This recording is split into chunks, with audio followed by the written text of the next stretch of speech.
This time on Dave's Retro Dungeon we have another ZX81. It's number 4 from the series. If you click on the banners above you'll see the first couple of episodes that we've done. I think this is the one with the bad RAM. And I don't mean the chips broke when we could be. I'll show you when we get it inside what I mean by bad RAM. Just checking the 5V rail at the minute just to make sure that it works.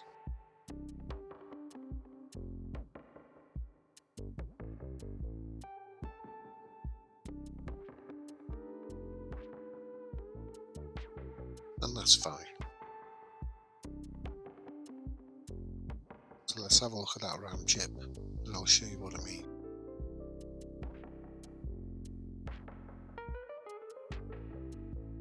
There you go. I don't know if it's soldered in properly or it's touching or whatever it's doing. I don't know what it's doing, but it's not very clever. So I'm just going to add some more solder to aid with removal, and then I'll use my desolder gun to get rid of all that.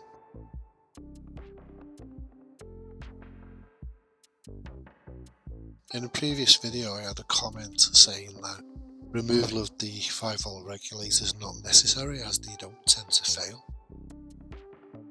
which is true. However, I believe it's better to change it to a modern replacement so that it doesn't have the heat. I know it has a heat sink, but it produces far too much heat.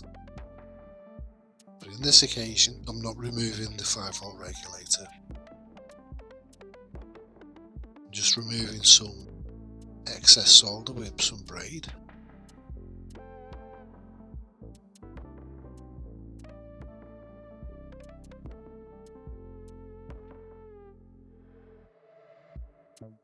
Yeah, and the same comments I had one about gutting modulators.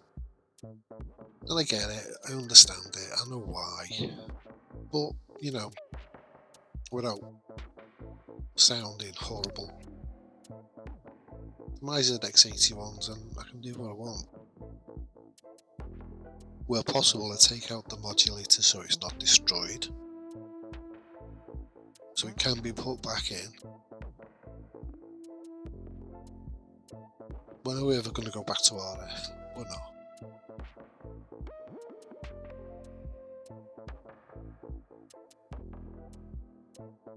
Just doing the other side of the chip now. Then we can get it out of the board and get a socket fitted. Just on the off chance that this chip is bad.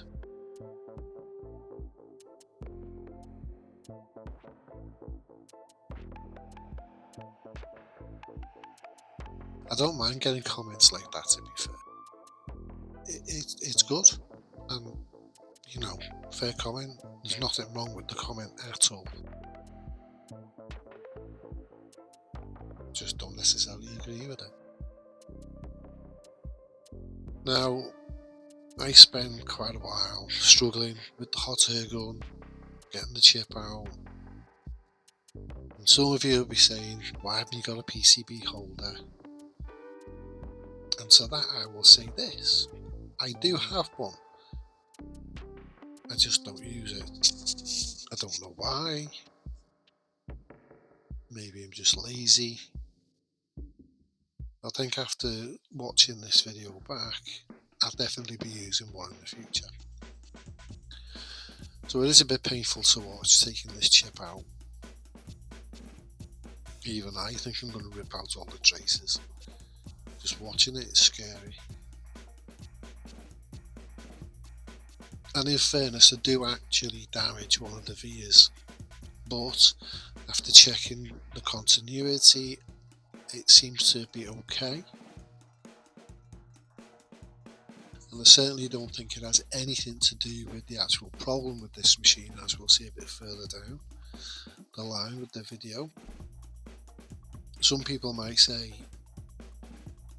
it's causing the issue. It's not.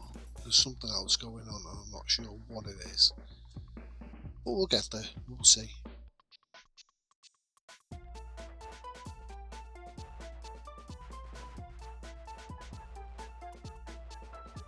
I'm trying a new voiceover method and a new mic. So you'll have to let me know how it sounds. I actually wrote a script for this video, and when I recorded it, I sounded so robotic and so unemotional. So I'm just using it as bullet points. But I have got a bit of a script to go off. So go me.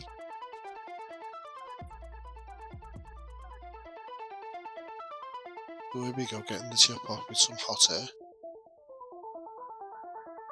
It does come eventually.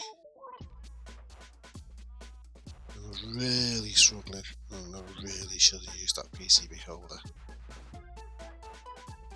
Hey ho.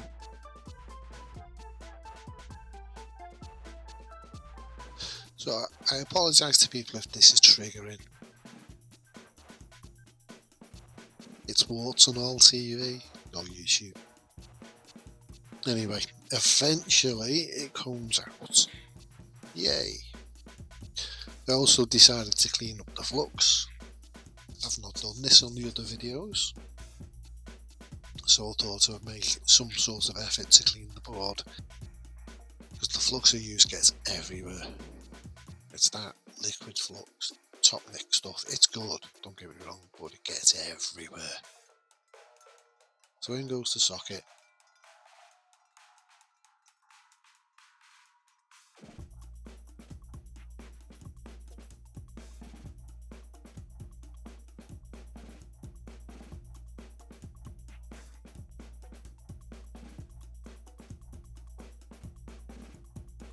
As I say, this particular board gave me issues to the point where I couldn't fix it. Some of you might say, well, why have you put a video out about something you can't fix? Well, why not? Not everything is successful, and I am big enough to admit that sometimes I can't fix something. So in goes the chip.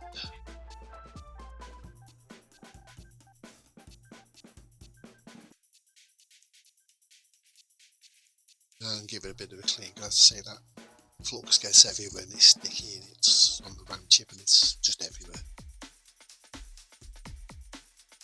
Just to give you an update on number 3 ZX81 that I've not shown on a video yet. It was a very easy fix. It was literally just a composite mod, and I decided not to record it because I don't think it would have made a great video. I've only got 3 left after this. Number 1, which is the one without a case, I am in the process of designing a new case and 3D printing that case, so that should appear soon, so stay tuned.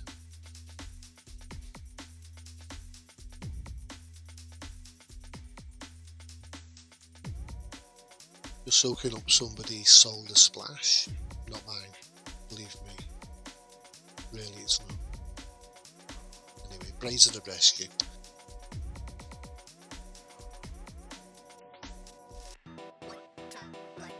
Now, I think the board's actually damaged at this anchor point. It doesn't actually stop me soldering the modulator down, and I did test continuity and ground is still there, so it does work.